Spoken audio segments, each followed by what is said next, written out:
মেয়েরা হলো তোদের? এদিকে কিন্তু দীপার বাবা ভীষণ রাগারাগি করছে। ওদের যাওয়ার সময় হয়ে এলো তো। কাকিমা, কাকুকে বলে দাও সাজতে গুজতে একটু তো সময় লাগবেই। আফটার অল নতুন বউ বলে কথা, তো ছেলের বাড়ির লোকেরা কি বলবে? নতুন বউকে কি রকম বিধে করে দিয়েছে। বুঝলাম, কিন্তু তাড়াতাড়ি হাতটা চালা এবার। আচ্ছা মা, তোমাকে যেটা বলেছিলাম সেটা গুছিয়ে দিয়েছো তো? বাচ্চাদের মতন করিস না দীপা।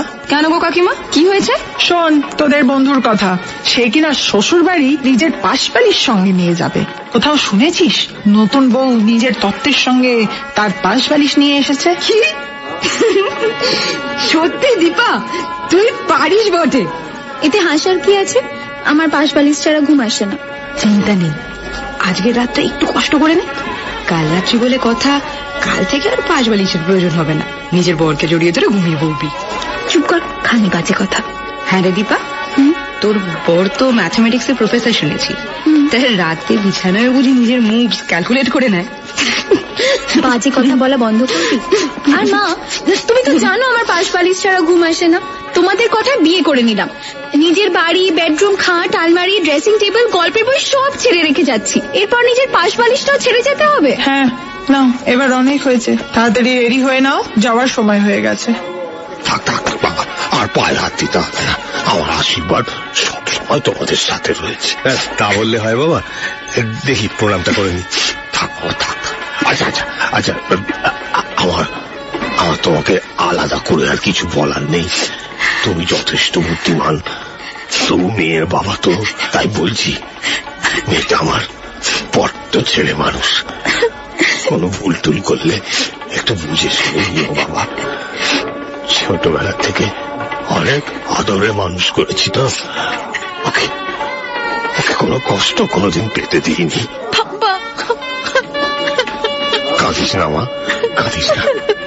আপনি চিন্তা করবেন না বাবা, আজ থেকে দীপান্বিতা আমার রেসপন্সিবিলিটি, আর ওর কোনো অযত্ন আমি হতে দেব না।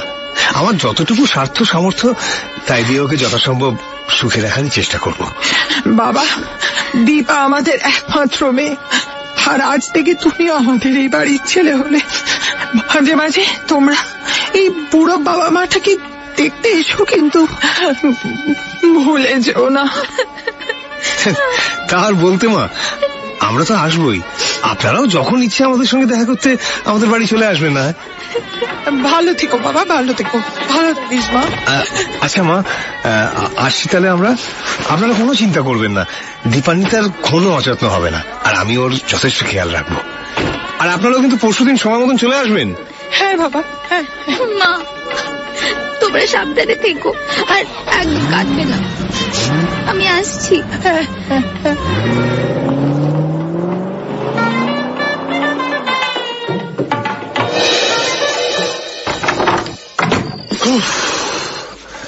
Finally it's over. বাপরে বাপ, লাস্ট 3 দিন কখন যে চাঁদ ডুবে সূর্য উঠলো আর কখন সূর্য ডুবে চাঁদ উঠলো বুঝতেই পারলুম না।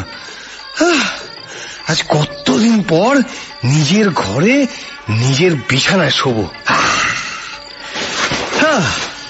তুমি বুঝি খুব টায়ার্ড? একটু। ও বাই দ্য ওয়ে, বাবা ফোন করেছিলেন, ওরা সবাই ঠিক মতন বাড়ি পৌঁছে গেছেন, বুঝছো? তা তুমি বলো, নতুন বাড়ি, নতুন বিছানা, কমফোর্টেবল তো? বাই দ্য ওয়ে, আমি তোমার সঙ্গে আগে কয়েকটা জরুরি কথা ক্লিয়ার করে নি। দেখো দেখো দীপা, এই আমি তোমাকে দীপা করে রাখতে পারি তো? দেখো দীপা, আমি ছোটবেলা থেকে হস্টেলে মানুষ হয়েছি তো, নিজের কাজ সবসময় নিজে করার একটা অভ্যেস আছে আমার। তারপর ধরো রিসেন্টলি একটা রিসার্চ করছি, তার প্রায় সবসময় প্রচুর কাগজপত্র এদিক ওদিক ছড়িয়ে ছিটিয়ে থাকে। হ্যাঁ, কিন্তু তুমি না ওসবে হাত দিও না, জানো তো? কোনো কিছু হারিয়ে গেলে ভীষণ বিপদে পড়ে যাবো। ওসব ওরম ভেবেই রেখো, আমি নিজেই গুছিয়ে রাখবো। এই একটা বিষয়ে আমি পুরো তোমার মতো। আমারও পছন্দ নয় কেউ আমার জিনিসে হাত দিক। জানো তো, বাড়িতে মা যখনই আমার ঘর গুছিয়ে রাখতো তখনই কিছু না কিছু একটা খুঁজে পেতাম না, হারিয়ে যেত। তাই চিন্তা নেই, যদি কখনো ধরিও তাহলে তোমাকে জানিয়েই ধরবো। বেশ বেশ বেশ, আমি কাবার্ডের একটা সাইড তোমার জন্য একেবারে পুরো খালি করে রেখেছি। তুমি আস্তে আস্তে তোমার সময় মতন তোমার জিনিসপত্রগুলো ওখানে গুছিয়ে রেখো, বুঝলে? আর এই ঘরটা পুরোটাই তোমার, তুমি চাইলে এটাকে নিজের মতন করে সাজাতেও পারো, বুঝেছো? শুধু আমার জিনিসগুলোতে কিন্তু হাত দিও না। মনে রাখবো। আর তোমার এই ফ্র্যাঙ্ক নেচারটা আমার বেশ পছন্দ হলো। হ্যাঁ, আমারও তাই মনে হয়। জানো, আসলে আমরা দুজনেই দুজনের কাছে নতুন তো, আর তাই একে অপরকে আরেকটু ভালো করে চিনতে গেলে আমাদেরকে একে অপরের সঙ্গে একটু স্পষ্ট হতে হবে, তাই না? তাহলেই দেখবে আগামী দিনে আর কোনো ভুল বোঝাবুঝিও হবে না। একদম। যাকে যাক, তুমি ওই যে আমার মতনই ভাবো, এটা জেনে ভালো লাগলো, জানো। আর অনেকটা রিলিফ বোধ করছি। আচ্ছা বেশ, তাহলে তুমি যাও, চেঞ্জ করে দাও, আর আমি বিছানাটা একটু গুছিয়ে নিই। হ্যাঁ, এই ফুল পাতার উপর কি শোয়া যায় নাকি বলো? আমি করে দেবো? না না, ইটস ওকে, ইটস ওকে, তুমি কাল থেকে করো। নাও, এবার কি চেঞ্জ করে নাও তো। আসছি।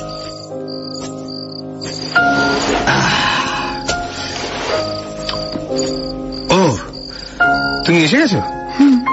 গুড। আচ্ছা, তুমি কোন দিকটা শোবে, মানে কোন দিকটা প্রেফার করো? সেরকম কোনো ব্যাপার নেই, তুমি বলো। ওই আমি তাহলে ডান দিকটাই শুই। চলো চলো, এসো, চলে এসো।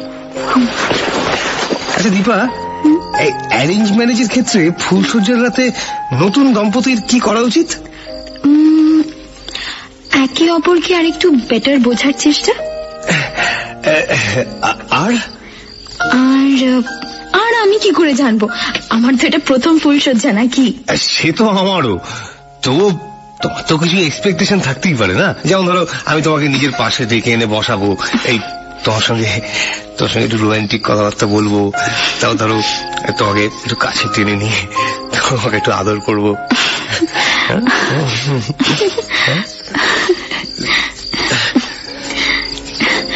এটা আমার এক্সপেকটেশনের থেকেও বেটার ছিল। তাই তো? আচ্ছা, অনেক রাত হয়ে গেছে, তুমি ঘুমিয়ে নাও। লাস্ট 3 দিন তো খুব ধকল গেছে, তারপরে আবার এর থেকে বেশি লেট করলে শরীরটাও খারাপ হতে পারে, তাই না? হ্যাঁ, শুয়ে পড়ো। এটা কি? এটা কেন, আমার পাশ বালিশ? হ্যাঁ, সেটা তো বুঝলাম, কিন্তু এটা আমাদের মাঝে কি করছে? আসলে এইটা ছোটবেলা থেকে আমার সাথে রয়েছে, জানো। এটা ছাড়া আমার ঘুম আসে না। এই ব্যাপারটাও কিন্তু তোমার সঙ্গে আমার মিলে গেল। তাই? হ্যাঁ, আমার বাড়িতেও একটা পাশ বালিশ আছে। মাকে কত করে বলেছিলাম জানো, আমার সঙ্গে আমার পাশ বালিশটা দিয়ে দিতে, কিন্তু মা বললো নতুন বউ তত্ত্বে নিজে পাশ বালিশ নিয়ে যাবে, সেটা নাকি ভালো দেখায় না। তাই রেখে আসতে হলো, বলো তো। জানো, আমারও না পাশ বালিশ ছাড়া একদম ঘুম আসে না। মা বলে সবই অভ্যেস, সময়ের সাথে সাথে সব বদলে যায়। তাই এখন তো আমি এসে গেছি, এখন নিশ্চয়ই আর তোমার এই পাশ বালিশটার দরকার লাগবে না। দাও দাও, আমি সরিয়ে রাখছি। দাও দাও দাও না, দাও, আমি সরিয়ে রাখছি। আর কখনো তুমি আমার পাশ বালিশ হাত দেবে না বলে দিচ্ছি। সরি দৈবিক, আমি তো শুধু... আমি তোমায় একবার বললাম তো, ছোটবেলা থেকে এটা ছাড়া আমার ঘুম আসে না। এটা আমাদের দুজনের মাঝখানেই থাকবে। সরি, তুমি এত রেগে যাচ্ছ কেন?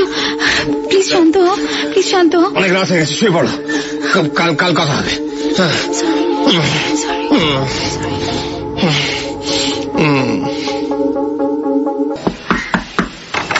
সুপ্রভাত বৌদি, ব্যস্ত? আসবো নাকি? হ্যাঁ হ্যাঁ, ভেতরে এসো। কেমন আছো বৌদি? বৌদি, সরি গো, তোমাকে ঠিক চিনতে পারলাম না। ও আচ্ছা, না চিনতে পারাটাই স্বাভাবিক। অ্যাকচুয়ালি তোমাদের বিয়েতেও আমি আসতে পারিনি। ওয়েল, আমি সুপ্রিয়, ঠিক আছে? তোমার ওয়ান অ্যান্ড অনলি হাজবেন্ডের অনলি ভাই। চিনেছি, সুপ্রিয় তো। হ্যাঁ, আমি তোমার কথা অনেক শুনেছি। তুমি তো আমাদের বিয়েতে বোধহয় অফিস থেকে ছুটি পাওনি, তাই না? হ্যাঁ গো। আর বলো, বিবাহিত জীবন কেমন চলছে? দাদা ঠিকঠাক যত্ন করছে তো? না করলে কিন্তু আমাকে কমপ্লেন করো, ঠিক আছে? না না না, সব ঠিক আছে। তা বেশ, দাদা কোথায়? দেখতে পাচ্ছি না তো। ও তো ইউনিভার্সিটি গেছে গো, তুমি ফোন করে কথা বলে নাও। কি, দাদা এর মধ্যে জয়েনও করে গেল? এই দাদাকে নিয়ে না, মানে তোমাদের বিয়েতে 1 সপ্তাহ হয়নি। জানি, কিন্তু বললো ওর কি রিসার্চ পেপারের কাজ আছে একটা, তাই যেতে হয়েছে। তাড়াতাড়ি চলে আসবে। ও বেশ, আচ্ছা ভালো কথা। আর তুমি বলো, তুমি কেমন আছো? ঠিক আছে। বাহ, কি ব্যাপার বলো তো বৌদি? কেন, কিছু হয়েছে? না তো। বাপের বাড়ির কথা মনে পড়ছে বোধ হয়? না না।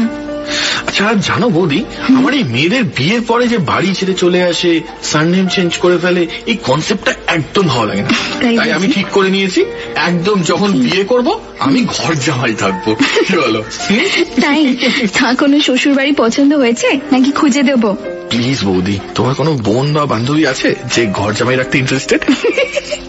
এর আগে কখনো খোঁজ করে দেখিনি গো, এখন জেনে নিলাম, এবার থেকে খোঁজ রাখবো। একদম বৌদি, I am depending on you. ঠিক আছে। এই বাহ বৌদি, তোমাকে তো হাসলে বেশ মিষ্টি দেখায়। Thank you. না না, অন এ সিরিয়াস নোট, দেখো বৌদি, নতুন জায়গায় নতুন পরিবেশ অ্যাডজাস্ট করতে তো একটু সময় লাগবেই সবার। তো তুমিও দেখো, আস্তে আস্তে করে সব ঠিক হয়ে যাবে, ঠিক আছে? আর আমার দাদা বলে বলছি না, আমার দাদা একটু সবার থেকে আলাদা।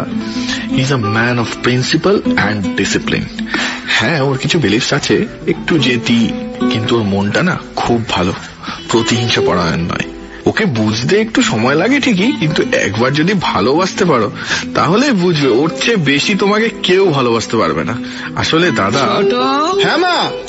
আই ছোট, আমি দাদার ঘরে। ও তুমি এখানে?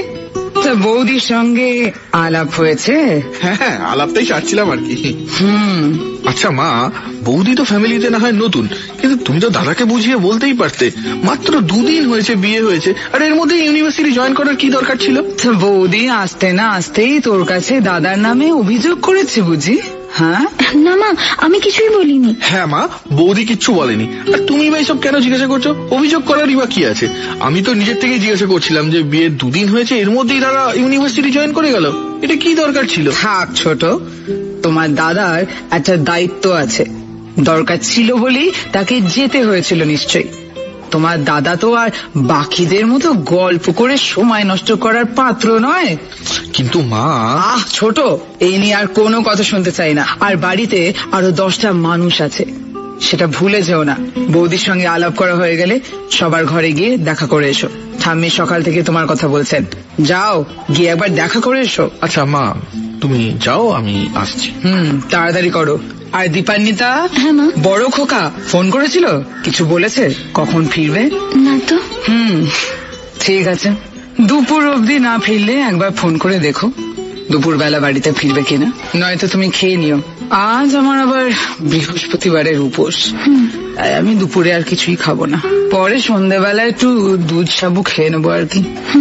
আর ছোট, দাদার নিন্দে করা হয়ে গেলে যাও গিয়ে ঠাম্মার সঙ্গে দেখা করে এসো, তারপর আমার ঘরে একবার আসবে। আমি ঘরে যাচ্ছি। হ্যাঁ মা। মা এসে পুরো ব্যাপারটা পুরো অকওয়ার্ড করে দিল না? সে আর বলতে।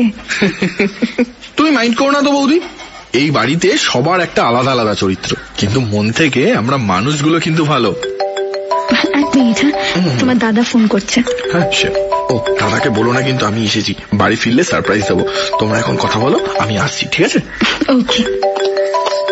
হ্যালো, বলছি কি করছিলে? এমনি তোমাকে মিস করছিলাম। তাই বুঝি? তা কি ভাবছিলে শুনি? এমনি তোমার কথা, তুমি কখন ফিরবে সেটা ভাবছিলাম। তাই? আচ্ছা, আমি যদি বলি আমি তাড়াতাড়ি ফিরে আসবো, তাহলে কি করবে? কি আর করবো, খুশি হব। আর যদি দেখো যে আমি তোমার সামনেই দাঁড়িয়ে আছি, তাহলে কি করবে? বাবা, তোমার মুডটা একটু অন্যরকম মনে হচ্ছে, কাজে মন বসছে না বুঝি? এটা আমার প্রশ্নের জবাব হলো না। আরে কি বলবো বলো তো, ফোনে এসব কথা হয় বুঝি? না, তোমাকে বলতেই হবে। আমি যদি তোমার সামনে থাকতাম তাহলে তুমি কি করতে, তাহলে আমি ভেবে দেখতে পারি তাড়াতাড়ি বাড়ি ফিরবো কিনা। সত্যি তুমি না বড্ড ছেলে মানুষ। আমি আচ্ছা, আমি যদি তোমার প্রশ্নের জবাব দিই তাহলে তুমি তাড়াতাড়ি বাড়ি ফিরে আসবে বলো? ডিপেন্ড করছে, only if you are honest. আচ্ছা, তাহলে তুমি যদি এখন আমার সামনে থাকতে, তাহলে প্রথমে ঘরের চিটকিনিটা আটকে দিতাম, যাতে কেউ আমাদের ডিস্টার্ব না করতে পারে। আচ্ছা। তারপর তোমাকে জড়িয়ে ধরতাম। তারপর আর কিচ্ছু নয়, বাকিটা তুমি সামনে এসো তবে বলবো। ঠিক আছে, নাও তাহলে, এবার আমি হাজির তোমার সামনে, করো কি করবে। কি তুমি কখন এলে? তোমার হয়ে ফার্স্ট স্টেপটা না হয় আমি নিলাম, দরজা বন্ধ করে ছিটকিনি লাগিয়ে দিয়েছি, আর কেউ আমাদের ডিস্টার্ব করবে না। এবার তোমার পালা। কি হলো? আরে এত লজ্জা পাচ্ছ কেন? একটু মুখটা তোলো, দেখি আমার বউকে লজ্জা পেলে কেমন দেখায়। অনেক চেষ্টা করে আজ কাজে মন বসাতে পারছিলাম না জানো, খালি তোমার কথা মনে পড়ছিল, খুব তোমার এই লাল টুকটুকে ঠোঁট দুটোর কথা মনে পড়ছিল, খুব তোমাকে আমার আদর করতে ইচ্ছে করছিল, তাই তো ছুটতে চলে এলাম তোমার কাছে।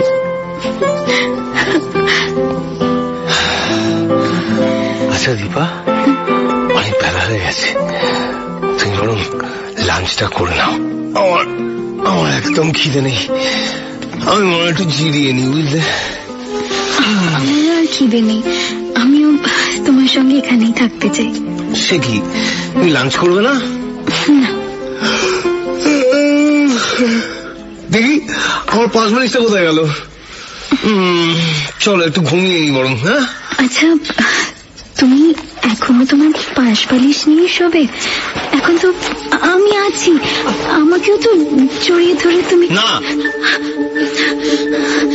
আমি এর আগেও তোমায় বলেছি দীপা, আমার পাশ বালিশ ছাড়া ঘুম আসে না, আর এই নিয়ে আর কোনোদিন একটা কথা আমি শুনতে চাই না। হাজবেন্ড হিসেবে আমার যা যা কর্তব্য, যা যা দায়িত্ব আমি সব পালন করার চেষ্টা করি, কিন্তু আমাকে বদলানোর চেষ্টা করো না তুমি।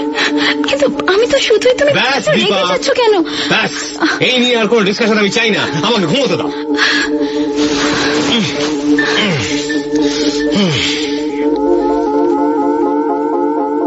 হ্যালো হ্যালো আরে হ্যালো, কিরে বল। হ্যালো, আরে শোনাই যাচ্ছে না। এ কি বৌদি, তুমি সাথে এই সময়? তুমিও বুঝি টাওয়ার পাচ্ছ না? টাওয়ার পাচ্ছি না মানে? না, আসলে অফিসে একটা কলে ব্যস্ত ছিলাম, নিচে একদম টাওয়ার পাওয়া যাচ্ছে না, তো তাই ছাদে চলে এলাম, যদি একটু বেটার টাওয়ার পাওয়া যায়। তা বৌদি, তুমি এখানে কি করছো? না, আসলে ওই তোমার দাদার পাশ বালিশটা রোদে দিয়েছিলাম, সেটাই নিতে এসে ভাবলাম কিছুক্ষণ ছাদে দাঁড়াই। দাদার পাশ বালিশ? তার মানে দাদা এখন এই পাশ বালিশটাকে কাছে রেখেছে? শুধু কাছে রেখেছে, রোজ রাতে জড়িয়ে শোয়। কি? না না, কিছু না, এমনি। সত্যি করে বলো তো বৌদি, কি হয়েছে? কিছু না, আমার তোমাকে এইসব কথা বলা উচিত নয়। না বৌদি, তোমার কোনো দোষ নেই, এটা অনেক ছোটবেলার ঘটনা। আরে দাদার ছোটবেলা থেকে বেশি বন্ধু বান্ধব ছিল না, তখন ওই মা পাশ বালিশ দিয়ে বলেছিল যে এটাই এখন থেকে তোর বন্ধু। তো দাদা বড় হয়ে গেছে, বিয়ে হয়ে গেছে, এখন আর পাশ বালিশের কি দরকার? না না, মায়ের এটা বোঝানো উচিত ছিল। মা যে কেন দাদার এই অযৌক্তিক দাবিগুলোকে মেনে নেয় বুঝি না। তোর না না সুপ্রিয়, তুমি প্লিজ মাকে এই ব্যাপারে কিছু বলো না কিন্তু। আরে চিন্তা নেই বৌদি, আমি মাকে কিচ্ছু বলছি না। কিন্তু বৌদি, একটা কথা জিজ্ঞাসা করছি, যদিও ওটা উচিত নয় আমার, তবু বলছি, দাদার তোমার রিলেশনশিপটা নর্মাল তো? আই মিন তোমাদের কনজুগাল লাইফটা ঠিক আছে তো? হ্যাঁ ঠিক আছে। তুমি কিন্তু চাইলে আমি দাদার সঙ্গে পার্সোনালি কথা বলতে পারি। না না, তার কোনো দরকার নেই। আর এনিওয়েজ অনেকক্ষণ হয়ে গেছে, আমার এবার ঘরে যাওয়া উচিত, পরে কথা হবে। হ্যাঁ ঠিক আছে। বৌদি 1 মিনিট দাঁড়াও তো, আমি চলে যাব। আচ্ছা। আর আমি সবসময় শুনেছি বৌদি আর দেওরের মধ্যে সম্পর্কটা খুব বন্ধুত্বের হয়, তা তারা একে অপরের পেছনেও লাগে, আবার একে অপরের সুখে দুঃখে সবসময় সাথেও থাকে। আমি কিন্তু তোমায় বন্ধু হিসাবে হাতটা বাড়িয়ে দিলাম, এবার অ্যাকসেপ্ট করা না করা তোমার ব্যাপার। থ্যাংক ইউ, আমি আসছি। হ্যাঁ এখন ওকে। কে রে, কে আমার ঘরের সামনে দিয়ে নুপুর পরে হেঁটে যাচ্ছে রে? ও, আমি ঠাম্মি, তোমার ঘুম ভাঙিয়ে দিলাম নাকি? না, কে? বড়নাথ বউ? হ্যাঁ। আয় আয়, ভেতরে আয়। ঠাম্মির ঘরের সামনে দিয়ে যাচ্ছিস, একবারও দেখা করতে এলি না যে? ঠাম্মির উপরে রাগ করেছিস বুঝি? না ঠাম্মি, আমি ভাবলাম তুমি ঘুমাচ্ছ বোধহয়, তোমার তো রাতে ঘুম আসে না শুনেছি, তাই। আর এই বয়সে ঘুম একেবারেই 2 চোখের পাতা এক হবে রে মা। তার আগে আর ঘুম আসবে বলে মনে হয় না। তা তুই দরজায় দাঁড়িয়ে আছিস কেন? আয় আমার কাছে এসে বস। তাই ভর দুপুরে ছাদে কি করছিলিস? এখনো তো রোদ পড়েনি। ওই তোমার বড় নাতির পাশ বালিশটা রোদে দিয়েছিলাম, সেটাই নামিয়ে নিয়ে যেতে এসেছি। পাশ বালিশ? হ্যাঁ রে, বড় নাতি এখনো বুঝি পাশ বালিশ নিয়ে শোয়? তার মানে এখনো বরের মনে জায়গা করে নিতে পারিসনি? হয়তো তাই ঠাম্মি। তোর দোষ নেই রে মা। স্বামীর সোহাগ সবার কপালে জোটে না, কিন্তু বড় নাতির মনটা খুব ভালো জানিস। বাকি সব বাহার থেকে আলাদা। শুধু ছোটবেলায় যদি ওর সাথে ওই ঘটনাটা না ঘটতো, তাহলে বোধহয় আজ বড় নাতি তোদের মতোই সাধারণ হতো। না বৌদি, তোমার কোনো দোষ নেই, এটা অনেক ছোটবেলার ঘটনা। আরে দাদার ছোটবেলা থেকে বেশি বন্ধু বান্ধব ছিল না, তখন ওই মা পাশ বালিশ দিয়ে বলেছিল যে এটাই এখন থেকে তোর বন্ধু। তো দাদা বড় হয়ে গেছে, বিয়ে হয়ে গেছে, এখন আর পাশ বালিশের কি দরকার? না না, মায়ের এটা বোঝানো উচিত ছিল। মা যে কেন দাদার এই অযৌক্তিক দাবিগুলোকে মেনে নেয় বুঝি না। দূর। আচ্ছা ঠাম্মি, তোমাকে একটা প্রশ্ন করব। বল না মা, মন খুলে বল। আচ্ছা ঠাম্মি, ও ছোটবেলায় কি এমন হয়েছিল গো, যার জন্য নিজের পাশ বালিশটাকে নিজের থেকে আলাদাই করতে চায় না? তখন বড় নাতি অনেক ছোট, 4-4.5 বছর বয়স হবে। বড় নাতি ছোটবেলা থেকেই সবার থেকে আলাদা। ওই ছোট্ট বয়সে যখন আর বাকি বাচ্চারা ঠিক করে উচ্চারণ করতে পারতো না, বড় নাতি মুখে মুখে নামতা পড়ত। ভাগ, গুণ, যোগ, বিয়োগ সব পারত। টিফিন টাইমে বসে খেলার মাঠে গাছের শুকনো ডাল দিয়ে মাটিতে অঙ্ক করত। তাই দেখে বাকি বাচ্চারা প্রায় ওর পিছনে লাগত, ওকে মারত, মাটিতে ধাক্কা মেরে ফেলে দিত। তখন প্রায় বড় নাতি স্কুল থেকে ফিরত জামায় ময়লা ধুলো মেখে। একবার বাড়ি ফিরল, তখন নাক থেকে রক্ত পড়ছে। কি হয়েছে?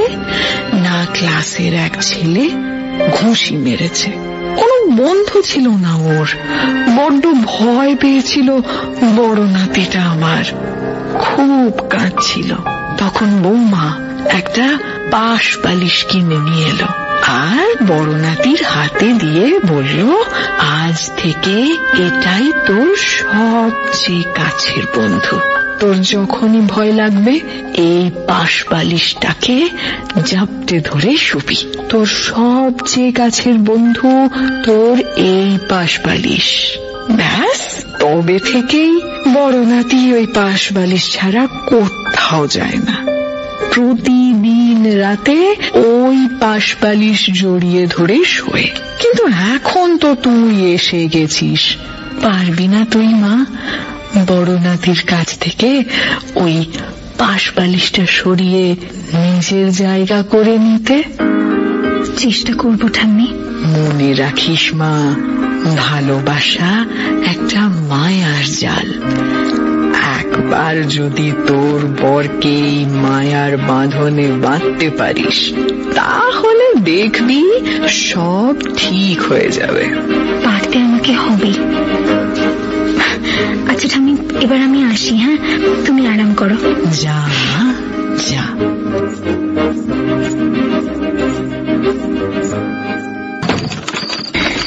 এই, তোমার কাজ হয়ে গেছে? আজ কি আর কখনো শেষ হয় ম্যাডাম, কিন্তু বাকিটা কাল করলেও চলবে। তাহলে তোমার সঙ্গে কথা বলার পারমিশন আছে বলছো? পারমিশন? পারমিশন কিসের? I am all years. ঠিক আছে, আমার আজ তোমার সঙ্গে খুব গল্প করতে ইচ্ছে করছে। শুধু গল্প করতে ইচ্ছে করছে নাকি অন্য কিছু আছে মনে মনে? ক্রমশ প্রকাশ্য। বাবা, ম্যাডাম একেবারে অন্য মুডে মনে হচ্ছে আজকে। বলতে পারো। তাহলে বলো, কি গল্প করতে চাও? আজ তোমাকে আমি নিজের সঙ্গে পরিচয় করাতে চাই। That's interesting. তোমার মনে আছে বিয়ের প্রথম রাতেই তুমি আমায় নিজের ব্যাপারে সব বলে দিয়েছিলে? তোমার কি পছন্দ কি অপছন্দ, যার অনেকটাই আমার সঙ্গে মিলে যায়। কিন্তু আমার ব্যাপারে এরকম একটা জিনিস আছে যেটা আমার তোমাকে বলা হয়নি। কি, এক্স বয়ফ্রেন্ড? না না। তাহলে? জানো, আমি যখন ছোট ছিলাম খুব দুষ্টু ছিলাম। আমার চোখের কাছে দাগটা লক্ষ্য করেছো? দেখো, সিঁড়ি দিয়ে পড়ে গিয়ে কেটে গেছিল, 2টো স্টিচ পড়েছিল। বাবা, এত দুষ্টু ছিলাম আমি। আমাকে কাবু করার একটাই উপায় ছিল, ভূতের ভয় দেখানো। আমি অন্ধকারকে খুব ভয় পেতাম জানো, তাই যখনই মা আমাকে বকতো সব সময় ভূতের ভয় দেখাতো। একবার খুব দুষ্টুমি করছিলাম, কিছুতেই মা সামলাতে পারছিল না। তখন রেগে গিয়ে মা আমাকে জোর করে টেনে নিয়ে গিয়ে বাথরুমে বন্ধ করে রেখেছিল। তারপর আর কি, বাথরুমের লাইট বন্ধ, আর আমি প্রাণপণে চিৎকার করছি, মা দরজাটা খুলে দাও, মা লাইটটা জ্বালাও, মা আমার খুব ভয় করছে, মা সরি মা, আর দুষ্টুমি করবো না, মা প্লিজ, মা মা আই এম সরি, মা আই প্রমিস আর দুষ্টুমি করবো না। কিন্তু কে কার কথা শুনে? মা বাইরে থেকে শুধু একটা কথা বলেছিল, আমি তোকে বিশ্বাস করি না, তুই আজ সারাদিন বাথরুমে বন্ধ থাকবি, তোর শিক্ষা হওয়া দরকার, তাহলে আর কোনোদিন এরকম দুষ্টুমি করবি না। বাবা, মা তো খুব রাগী। আচ্ছা দৈভিক, তুমি আমাকে বিশ্বাস করতে পারো না? মানে? ঠাম্মি আমায় সব বলে দিয়েছে, কেন তুমি তোমার পাশ বালিশ ছাড়া শোও না। ওহ দীপা, আবার তুমি শুরু করলে। তোমাকে বলেছি তো আমি এই নিয়ে কোনো কথা বলতে চাই না, তুমি কেন বারবার? কেন বলতে চাও না দৈভিক? লজ্জায় না ভয়? কিসের লজ্জা, কিসের ভয়? যে হয়তো বাকি সবার মতো আমিও তোমাকে জাজ করব। করছো নাকি? যদি নাই করতে তাহলে আমার পাশ বালিশ নিয়ে শোয়াটা নিয়ে তোমার এত প্রবলেম হতো না। টিকটিকির মতো ঠাম্মির কাছে গিয়ে আমার ব্যাপারে খোঁজ খবর নিতে না। আমি কোনো খোঁজ করিনি দৈভিক, তুমি আমার হাজবেন্ড, আমার সবচেয়ে কাছের বন্ধু। তোমাকে আরেকটু কাছ থেকে জানতে চাও কি আমার ভুল? উফ দীপান্বিতা, আমরা কেন এই ডিসকাশন করছি আমি কিছুই বুঝতে পারছি না। দৈভিক, আমরা মেয়েরা যখন কাউকে ভালোবাসি সবটুকু দিয়ে ভালোবাসি, আর ইন রিটার্ন এটাই এক্সপেক্ট করি যে তারাও সবটুকু দিয়েই ভালোবাসবে। আমি কি পারি না তোমার লাইফে তোমার পাশ বালিশটার জায়গা নিতে? দীপা, তুমি ভুল বুঝছো। তুমি সত্যি আমার খুব কাছের। তুমি নিজের তুলনা একটা পাশ বালিশের সঙ্গে কেন করছো বলো? পাশ বালিশটা শুধু আমার একটা অভ্যেস, যেটা বদলানো যায় না। সব অভ্যেস বদলানোর দরকার আছে কি? তুমি ফুলসজ্জার রাতেই বলেছিলে দৈভিক, আমাদের মধ্যে সবকিছু স্পষ্ট থাকা দরকার, যাতে কখনো কোনো ভুল বোঝাবুঝি না হয়। আমি সেটাই করার চেষ্টা করছি শুধু। কিন্তু দীপা। দৈভিক, তুমি শান্ত হও আগে। তুমি দেখো আমি আছি তো। পাশ বালিশটা যদি তোমার দুর্বলতা হয়, আমি তো তোমার সাহস হতে পারি বলো। শুধু একবার তুমি আমার উপর বিশ্বাস করে দেখো, তুমি এই পাশ বালিশটাকে আমাদের মাঝ থেকে সরিয়ে রাখো। হ্যাঁ না তুমি দেখো, তুমি আমায় বিশ্বাস করো। এই তো আমার চোখের দিকে তাকাও, দেখো আমি কখনো তোমায় ছেড়ে যাব না।